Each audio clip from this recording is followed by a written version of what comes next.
뉴욕 증시에는 아직 산타 랠리가 오지 않은 것 같은데 우리 증시에는 조금 더 일찍 찾아온 것 같습니다. 지난 금요일에도 반도체와 또 건설주들이 잇따라서 상승하면서 우리 증시 기분 좋게 마무리가 됐었죠. 그렇다면 과연 이번 주는 어떻게 전략을 세워야 할지 김영재 SK증권 명동지점 부장 모시고 월요일 전략 세워보도록 할게요. 어서 오세요. 네, 안녕하십니까. 네, 지난주 우리 증시 간단하게 한번 되짚어 보자면요. 우선 금요일까지만 하더라도 양시장이 1%대 상승으로 마감이 됐었지요. 우선 방산주나 로봇주들 이렇게 테마들이 굉장히 다양하게 부각이 됐는데 그만큼 개인 투자자에게는 좀 우호적인 환경이 조성이 된 것 같습니다. 네, 아무래도 지수 자체도 사실 떨어지지 않고 고공행진하고 있는 상황에서 네. 개별 종목들도 수익률이 좀 뒷받침되면서 아무래도 계좌 수익률은 그래도 참 방어를 하는 그런 모습이 나타났다라고 보시면 되는데 지난주 전반적으로 글로벌 증시 살펴보시면 혼조세였다라고 볼 수 있습니다. 그럼에도 불구하고 코스피가 1.6%, 코스닥 1.3% 주간 단위 상승했는데 글로벌 최상위권이었습니다. 그런데 금요일 날 이제 미국 증시가 하락한 것은 반영된 상황이지만 우리 증시는 아직 반영이 안 됐다고 볼 수 있기 때문에 오늘 장은 조금 더 약세 가능성이 좀 있지 않겠느냐라고 네. 보고 있습니다. 주요 이슈 보시면은 그다음에 환율하고 기준금리가 사실 미국 기준금리가 하락했습니다. 환율이 오히려 조금 상승하고 미국채 또 상승했는데 이번 주에 그 일본은행의 금리 인상 가능성이 있는 만큼 네. 환율이라든지 금리 수준은 조금 낮아질 가능성이 있다라고 보시고 그리고 이제 국제유가는 다시 배럴당 50달러대로 하락하는 그런 모습이 나타났습니다. 지난주 주요 이슈 살펴보시면 아무래도 미 연준이 지금 3회 연속 금리 인하를 단행했고 네. 또 파월 의장이 예상보다는 덜 매파적인 발언이 있었다라고 보시면 될 것 같고 여기에 관전 포인트였던 400억 달러 규모의 단기 국채 매입을 발표를 해서 유동성 공급을 좀 기대할 수 있게 된 것도 네. 포인트였다라고 볼 수 있습니다. 기술주 방향성에 영향을 미친 실적 발표도 있었는데요. 오라클이 예상보다는 수익이 좋았는데 근데 매출은 조금 부족한 관계로 아쉬웠죠. 주가가 크게 하락하는 모습이 나왔고 브로드컴 같은 경우도 실적은 좋았는데 향후 전망이 좀 불확실하다는 전망이 나오면서 주가는 큰 폭으로 또 하락하는 모습이 나서 아직도 AI 관련한 불확실성 또 우려감이 여전하다는 것을 좀 입증했다고 할 수 있겠습니다. 국내에서는 현대로템이 페루 정부와 K2전차와 차준형 장갑차 등 총 195대 수출할 수 있는 기본 협정을 맺었고 여기에 금요일에는 하나그룹이 호주 조선사 오스타리 체제주가 되는 것을 호주 정부가 승인했다는 것을 알려지면서 하나 에어로스페이스와 하나 시스템이 큰 반등이 나타났습니다. 그래서 방산주 전반적으로 반등이 나오는 한 주였다라고 정리하실 수 있겠고요. 또 국내 우주 항공주 같은 경우는 누리호 4차 발사 성공 이후에 일론 머스크가 이제 스페이스 X 상장 추진을 확인했다는 소식이 나오면서 개별주 위주의 상승이 나타났는데 향후 스페이스 X의 특수학금을 공급할 것으로 예상되는 세아 베스틸 지주 같은 경우는 무려 상한가를 기록하기도 하였습니다. 그리고 이제 주 초반에 이제 LG 에너솔루션이 벤치의 2조 규모의 중저가 전기차 모델형 배터리 공급 계약 소식이 나왔는데 이에 따라서 2차 전지 전반적인 상승이 나타났습니다. 그리고 그 안에서는 알테오젠이 이제 코스닥에서 코스피로 이전하는 그런 관계로 향후 코스닥 시총 1위 그리고 2위가 될 것으로 예상되는 에코프로 그룹주들의 큰 상승이 이어졌다는 것도 특징이었습니다. 네. 그리고 바이오 같은 경우는 지지난주에 이제 알테오젠 악재에 의해서 지난주에도 그 한올 바이오파마 파트너인 이뮤노반트가 권리 반환을 논의 중이라는 악재가 나왔고 여기에 미국 기준금리가 인하됐음에도 불구하고 장기채 금리가 상승이 나오면서 전반적인 약세가 2주 연속 좀 이어졌다라고 보시면 될 것 같습니다.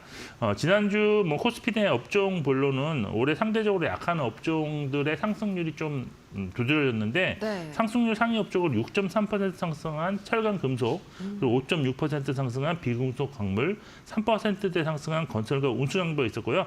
반면 하락 업종은 3%대 하락한 전기가스와 2%대 하락한 보험, 그리고 의료 종류 IT 서비스가 하락 업종 상위권을 기록했다고 정리해 드리겠습니다. 네, 이 건설주들이 특히나 좀 제 눈에 들어오는 종목들이 많았는데 잠시 후에 약간 후반 쪽에서 조금 더 자세하게 이야기를 해보도록 하겠고요. 이제 전반적으로 수급 얘기도 해봐야겠죠. 우선 뭐 지난주 금요일에 기관이 폭발적인 순매수를 보여줬습니다. 거의 뭐 1조 4천억 원어치 순매수를 보여줬고 주간 전체로 봤을 때는 외인 순매수도 상당 부분 많은 역할을 했는데 이제 뭐 환율 영향에서 거의 외인 수급이 자유로워졌다 이렇게 해석해도 좀 무방할 것 같네요.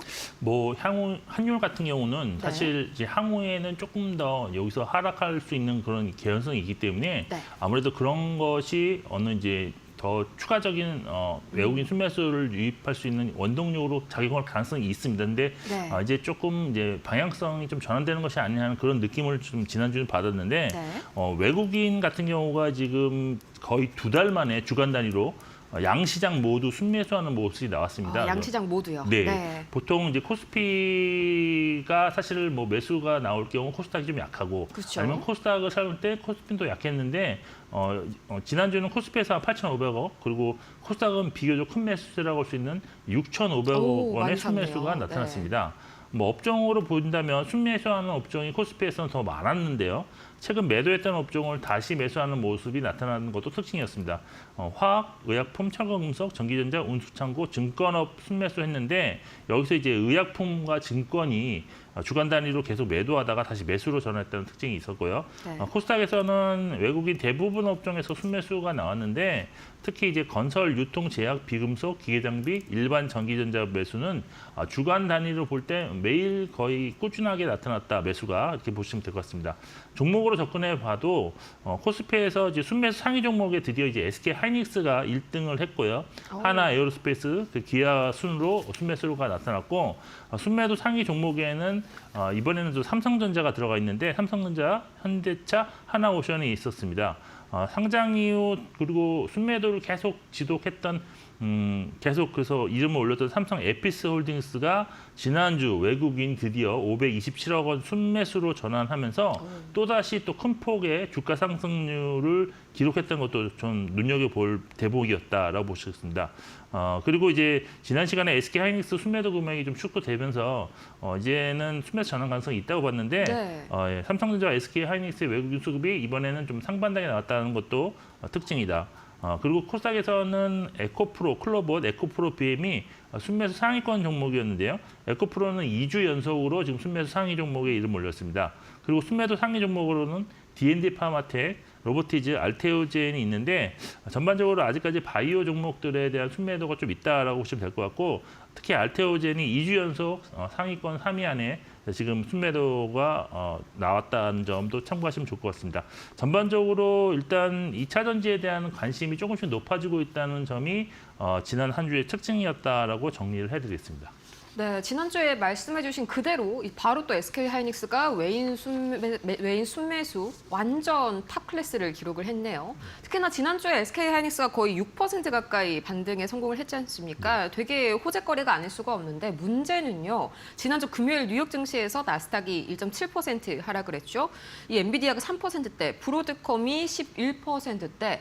핵심은 이 AI 관련 수익화가 좀 오래 장기화가 될 수 있다. 이게 논란인 것 같은데 앞으로의 이 삼성전자와 SK 하이닉스 전략을 좀 어떻게 보고 계실지 궁금하네요. 네, 사실 SK 하이닉스 먼저 말씀드리면 추석 연휴 이후에 9주 연속으로 주간 단위 순매도가 나온 이후에 지난주 처음으로 이제 주간 단위 순매수 전환이 나왔는데 지난주에는 사실 SK 하이닉스 관련해서 많은 재료들이 나온 한 주였다라고 볼 수 있는데 재료가 좀 혼재했었는데 긍정적인 재료에 시장은 좀 반응했다라고 보시면 될 것 같습니다. 먼저 긍정적 재료 살펴보면 증권사에서 SK 하이닉스가 미국 시장의 ADR, 즉 미국 주식 예탁 증서를 발행할 수 있다고 이제 했는데요.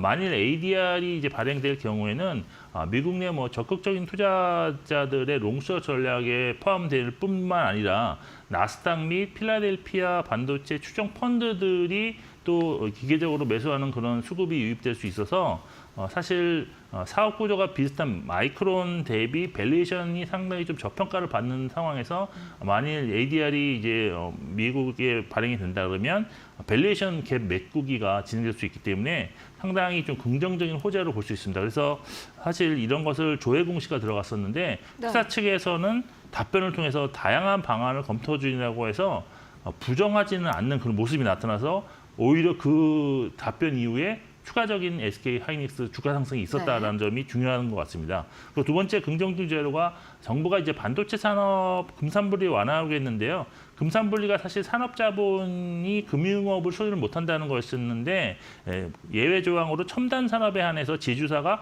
금융 리스 회사를 보유해서 반도체 회사에게 설비를 임대할 수 있도록 했는데요. 여기에 지주사 SK의 손자 회사인 SK 하이닉스가 국내 자회사를 둘 때 현재는 지금 100% 지분을 보유하는 게 규정인데 네. 이걸 완화해서 50% 지분까지도 완화되면서 이제 외부 자금 유치나 타 기업과의 합작법인 설립이 가능해졌다는 점에서 상당히 투자에 긍정적인 뉴스가 나왔습니다. 긍정적이네요. 네.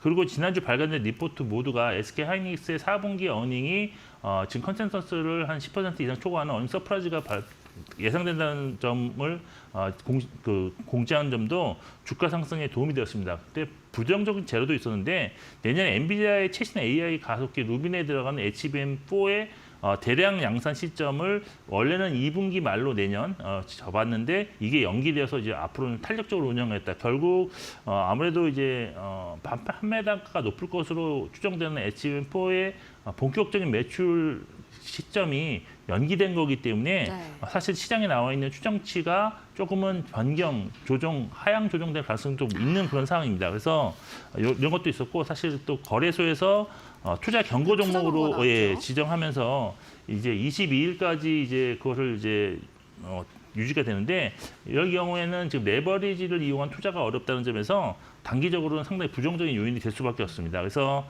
이제 일단 SK 하이닉스가 추가적으로 반등하려면 미국 내 어떤 AI 관련 기업들의 주가도 중요하겠지만 외국인이 순매수가 확실하게 순매수 전환된 것이 확인되어야지만 추가 상승할 수 있을 것 같은데 일단 단기 수급이 나빠질 수 있는 투자 경고 이런 것도 있기 때문에 좀 이런 것을 수급 상황을 전반적으로 확인을 위해 매매 전략을 수정할 필요가 있는데 여기서의 뭐 매수는 신규 매수는 조금은 좀 신중하실 필요가 있다라고 정리해드리고 외인 포지션이 중요하다. 네, 삼성전자는 일단 수율 상향 소식이 계속 꾸준히 들려오고 또 내년 영업이익이 하이닉스보다 훨씬 높은 114% 증가가 이제 컨센서스가 지금 나와 있습니다. 그래서 실적만 본다면 하이닉스보다는 좀 조금은 더 편하게 접근할 수 있는 종목이라고 할 수 있고 특히 이제 레거시 점유율이 높은 상황에 지금 범용 반도체 가격 상승에 더 큰 수혜를 볼 수도 있고 또 HBM 공급이 내년에 상당히 더 크게 더 증가하는 그런 모습을 보일 수 있다는 점,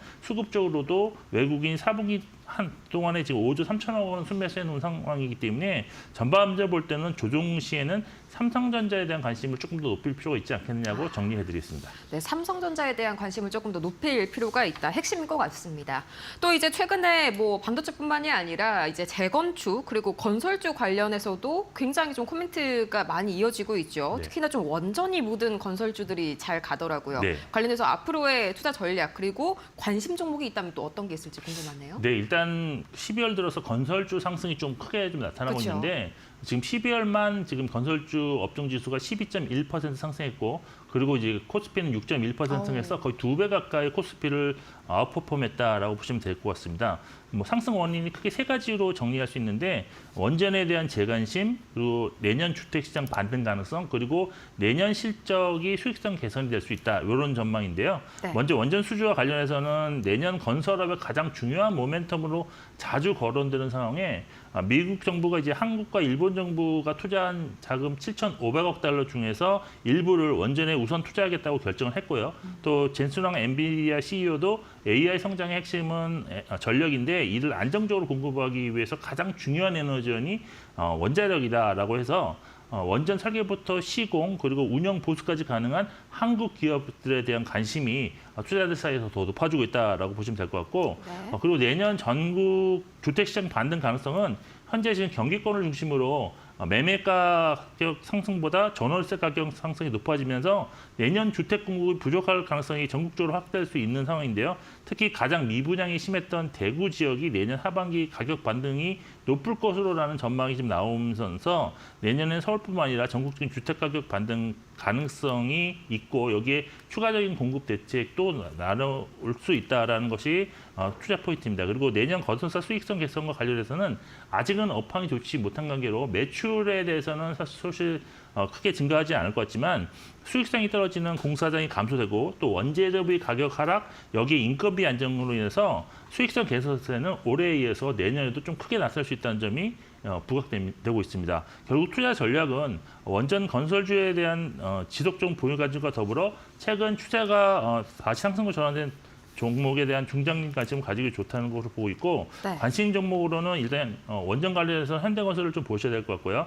네. 그리고 이제 내년 주택 시장이 좋아지는 거와 성장성을 보신다면 HD 현대산업개발과 그다음 GS건설은 최근에 이제 추세가 다시 상승으로 전환된 게 확인되었기 때문에 아직은 뭐 탄력적으로 움직이는 않겠지만 중장기 관점에서 관심을 좀 시작하실 수 있는 종목으로는 GS건설 정도는 관심 종목에 포함시키는 것이 좋다라고 정리를 해드리겠습니다. 네, 그럼 정리해보자면 건설 쪽 관심 종목 3가지를 꼽아주셨는데 현대건설, HDC, 현대산업개발 그리고 GS건설까지 GS건설을 좀 중장기적으로 호흡 보시라고 말씀을 주셨습니다. 이렇게 해서 오늘 김영재 SK증권 명동지점 부장 모시고 이번 주 월요일 전략 자세하게 세워봤습니다. 좋은 말씀 고맙습니다.